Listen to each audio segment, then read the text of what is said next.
its parent, affiliates, or stations. VCMG Live is not responsible for any content, information, or opinions expressed. User bears full responsibility for their reliance on such content, information, or opinions. Amp2.tv presents You and Your Doctor, teaching you to live a longer and healthier life. Proudly sponsored by All County Healthcare, where people are the heart of our business. All County Healthcare is a Medicare certified agency where one call will service all your home care health needs. For more information, call 954-717-7027 or visit our website, allcountyhealthcare.com. Now, let's get informed to living a longer and healthier life. Here is your host for today's show. Hello, everybody. I am your host, Louise Gomez. Welcome back to another episode of You and Your Doctor, sponsored by All County Healthcare. We are a certified home healthcare agency servicing Miami-Dade, Broward, and Palm Beach County. We are a certified home healthcare agency servicing, like I said, Palm Beach County, Broward, Miami-Dade, and you can reach us at 954-717-7027. And today we have the pleasure of introducing Dr. Naima Stennett. She is with Hibiscus Lifestyle Medicine, and you can connect with her at hibiscuslifestyle@gmail.com. And Dr. Stennett is a primary care specialist, and she also does sports medicine, lifestyle medicine, and also fertility we'll be speaking about as well. So welcome to the show, Dr. Stennett. We're happy to have you. Hi, good evening, and thank you so much for having me. Absolutely. We are delighted to have you so that we can learn a little bit more about what you do. And from what I see, there's a broad range of patients that you'll be able to see because you're so diversified, and I love that. So let's speak into a little bit more about your experience, your education and training, and where you went to school, a little bit more about your background, if you can share with us. Absolutely.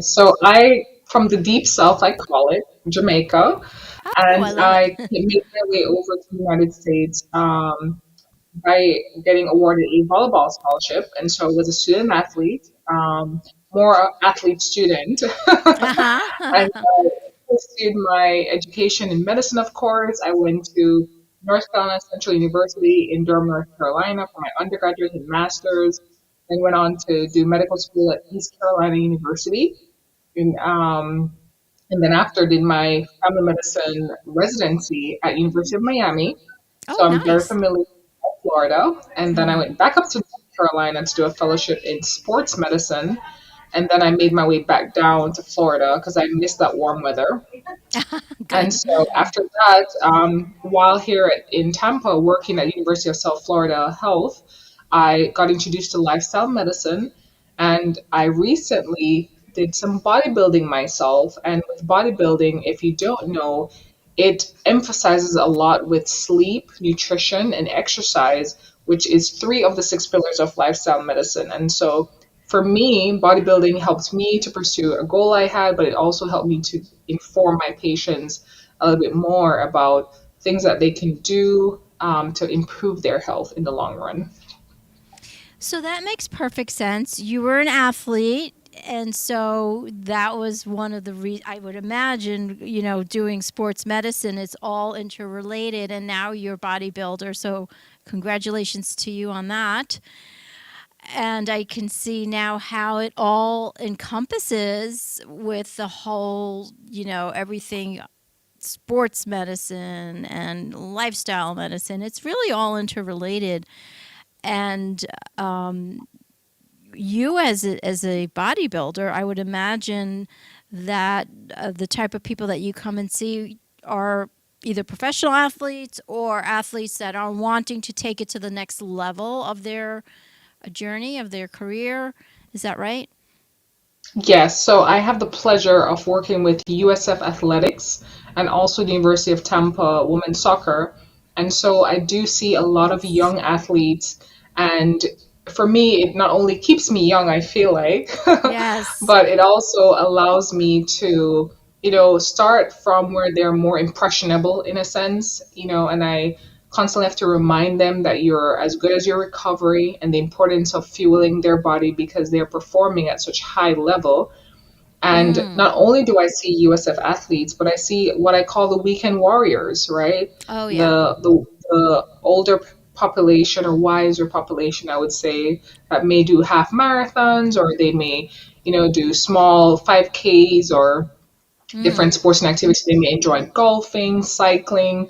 Tampa is a pretty physically active place, so Mm. definitely deal with athletes both at the collegiate level, club level, and professional level. But then also your weekend warriors or people who want to Mm. get back in the gym and be active. And so Yeah. I do see a breadth of because we're all athletes ultimately. I like that. Yes, we are. What is there a common thing that you see when athletes come in? Is there something common that you see that maybe you can help us as maybe weekend warriors that were maybe something that we could do better or different? Or is there any common thread of something happening where maybe we should know about to improve? Sure. So again, I think we're all athletes in our own way. And I think two things that I oftentimes have to remind my patients, both the young and the wiser one, is in order for your body to do what it needs to do, you have to fuel it. And so it's so important that we understand the importance of nutrition as it relates to being physically active and the importance of recovery. And Mm-hmm. recovery involves sleep, hydration, restorative practices such as yoga, Mm-hmm. meditation, and stretching. And Mm-hmm. I forgot where I got the quote from, but somebody once said, "You are as good as your recovery," Oh, right? I like So we that. need to fuel the body to make sure it can do what it needs to do, but we also have to find time to allow the body to recover so it can Mm-hmm. continue to do what you want it to do. Is there any specific type of nutritional advice that you would suggest, or what would you suggest for people listening?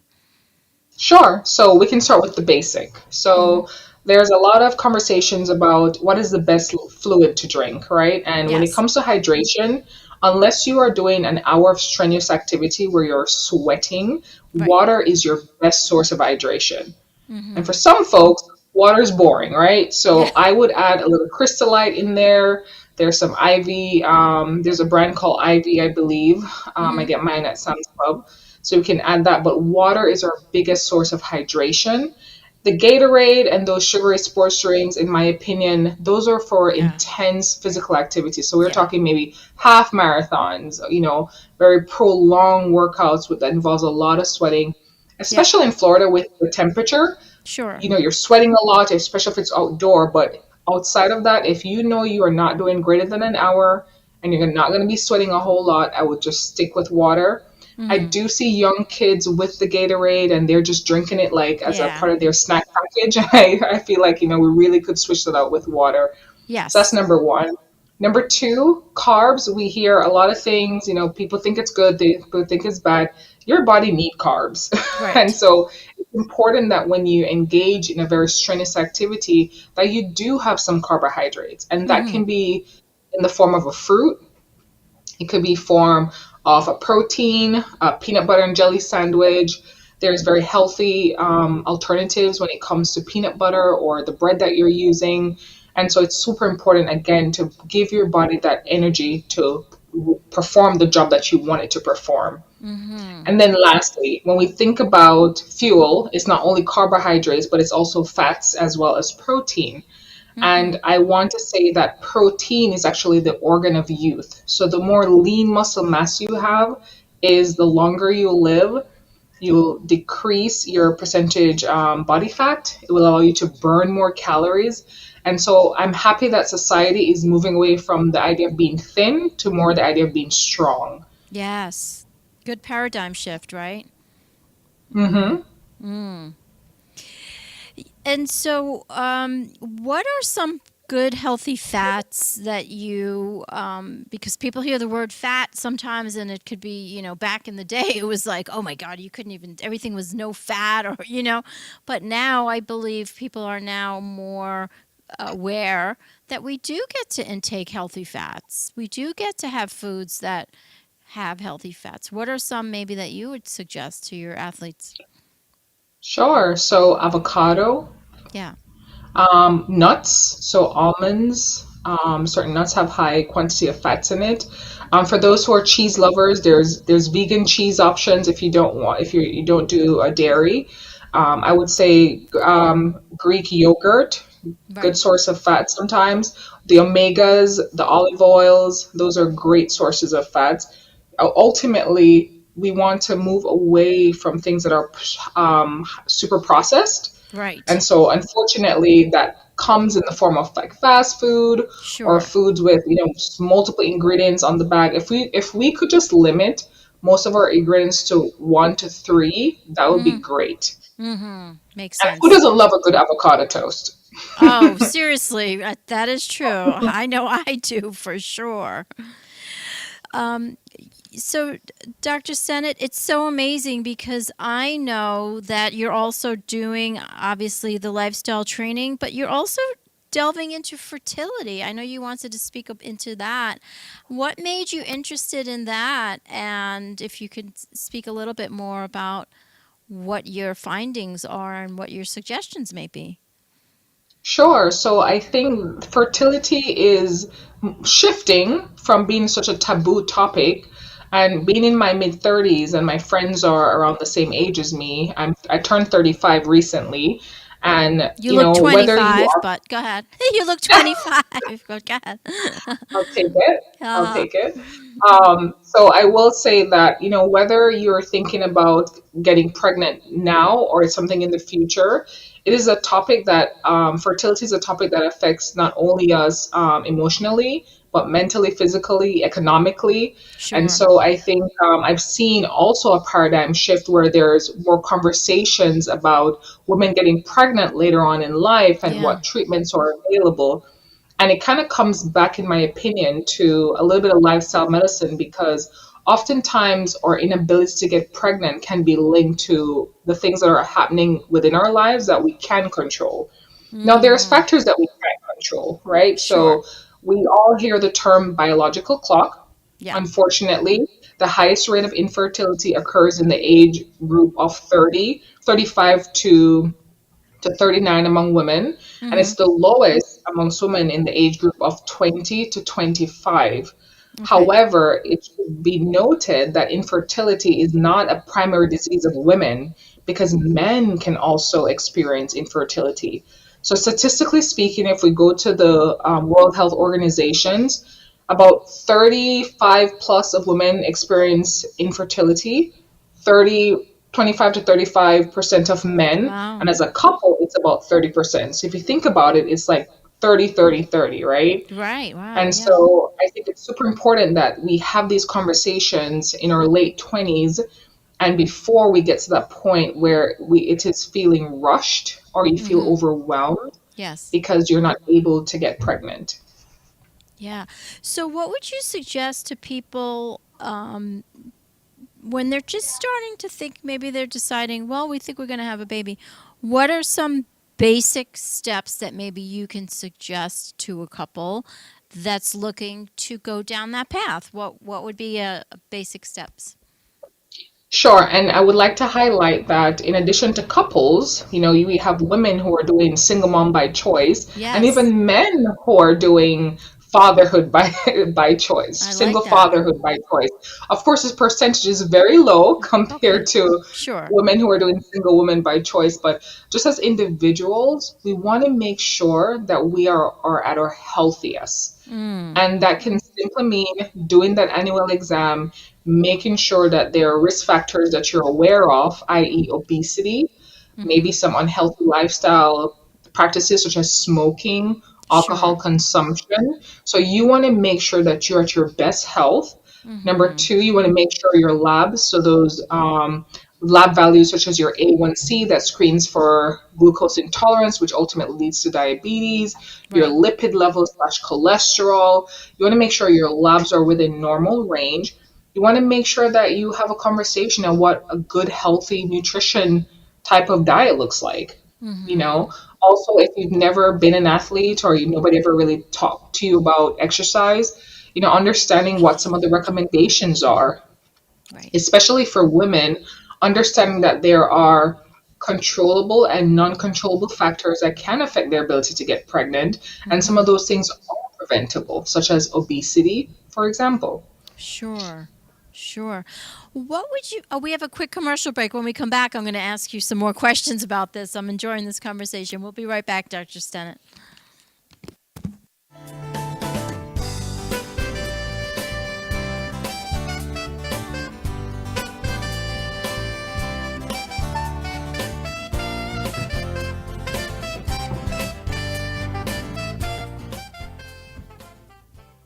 All County Healthcare has exciting news for any and all patients with COPD or other respiratory ailments. Listen to what renowned pulmonologist Dr. Keith Robinson has to say. Hello, I'm Dr. Keith Robinson, board-certified pulmonologist, medical director at Fusion Health Pulmonary Rehabilitation, and a board member with the American Lung Association of South Florida. We have exciting news for patients with COPD. We now offer IPV therapy at home, which has been demonstrated to improve airway clearance, decrease hospitalization, and improve quality of life of patients with COPD. Please call All County Healthcare for more information about this FDA-approved therapy.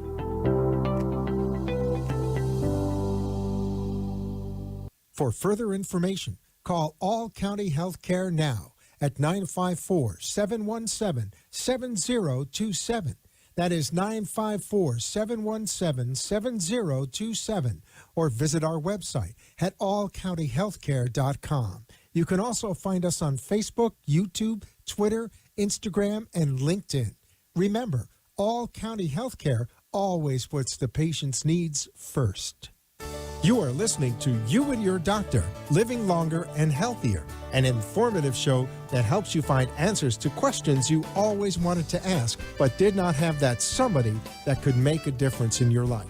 Call into the show if you have a question at 888-565-1470, and we will put you on the air to inform all our listeners.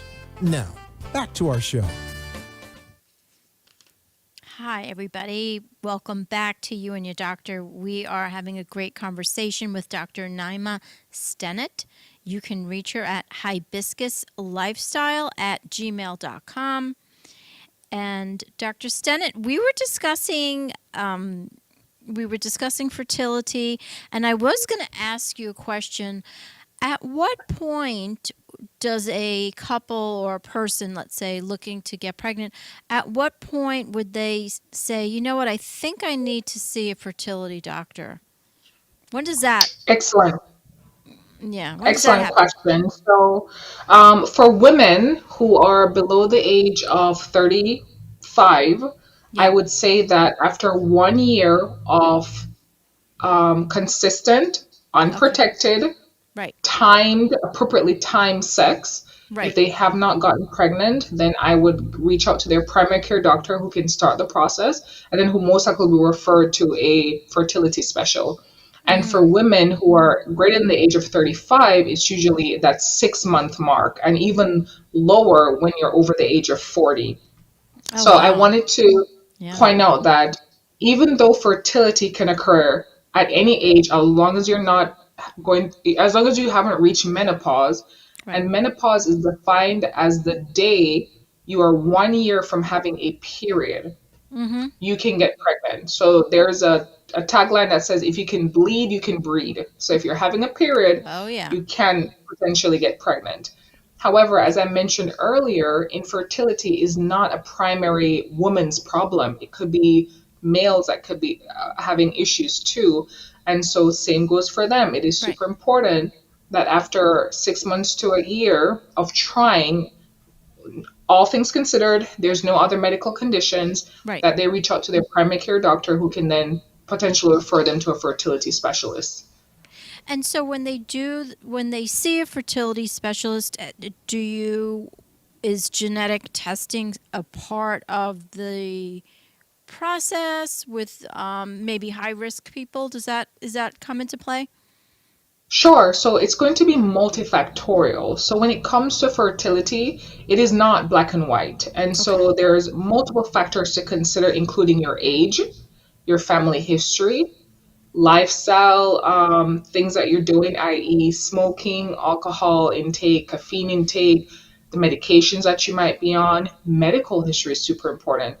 For the women, PCOS. For the men, any history of testicular trauma. There's sperm analysis, for example, on the men's side that can Mhm. be done. Mhm. There is egg reserve on the women's side that can be done. And so it's not black and white, it's Mhm. multiple things that can be done. We want to rule out secondary causes why women may not be able to get pregnant. When it comes to menopause, on average, women go through menopause in their 50s, but we have women who go through what we call premature ovarian failure in their 30s, but Really? Wow. usually between the age of 45 to 55 is oftentimes when most women will experience menopause. And so, as you can tell, it is going to be very patient specific as it Sure. relates to infertility.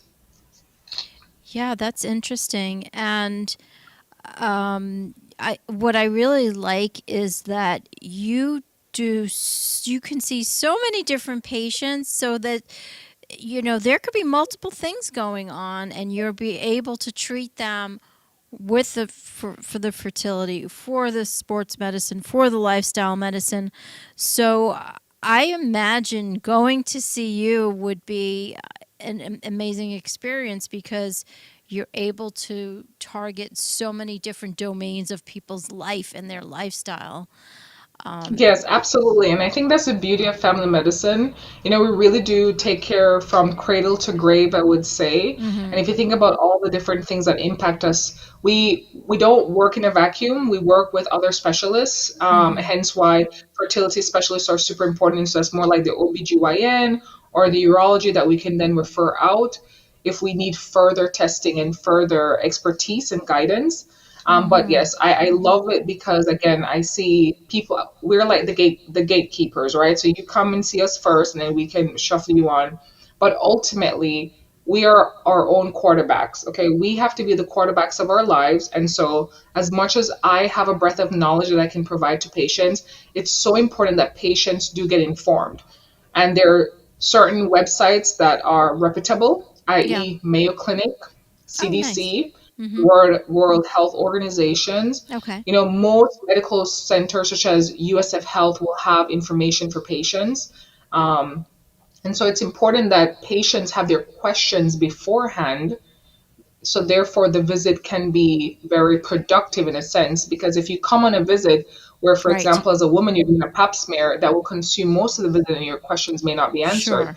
But if you schedule a visit to talk about fertility, to talk about lifestyle medicine, then it's geared towards that particular topic. Exactly. Dr. Stennett, we're almost ready to wrap up. We have 3 minutes left, and it's been so delightful learning all of your expertise and all the people that you get to see. Are there any takeaways, or maybe any stories that you want to share with us, or anything over the next 3 minutes? Please feel free to share. Absolutely. So, my message to everyone is that we are worth living our best life. And in order to achieve that, we have to be the quarterback of our own lives. And it means that we call the shots and we make those goals. And there's about 45 days, 41 days left in 2024. Wow. And so we don't have to wait to January 1st for that New Year resolution. Right. We can start making those changes today, and it is important that when we have a goal in mind, that we start by writing it down, because when you write it down, we make that goal come alive. And we have Absolutely. something in medicine called SMART goals, and that's specific, measurable, attainable, relevant, and time bound. So when we make a Like decision that. to make a change or achieve a goal, we want to be smart about it. And that simply means we write it down, we create a plan, and we execute that plan. And so, again, I don't want people to wait to the new year, whether they're Sure. trying to get pregnant, whether they're trying to change their life. We want to make those changes today. They say the best time to plant a tree was 20 years ago. That's The next right. best time is right now. Absolutely. I'm going to give out your contact information again, Dr. Stennett. You can please connect with her at hibiscuslifestyle@gmail.com. and she'll So be it's going to able. be lifestyle medicine, hibiscus lifestyle medicine at gmail.com. Oh, okay. Thank you. Hibiscus Lifestyle Medicine at gmail.com. So, anybody listening, if you have any questions, you want to connect with Dr. Stennett, please connect with her. She'll be able to answer any questions and book an appointment with you. Thank you so much, Dr. Stennett. It's been a delight, and we will see you soon. Thank you so much. It was a pleasure talking with you guys. Absolutely. Take care. Happy holidays to you. You too.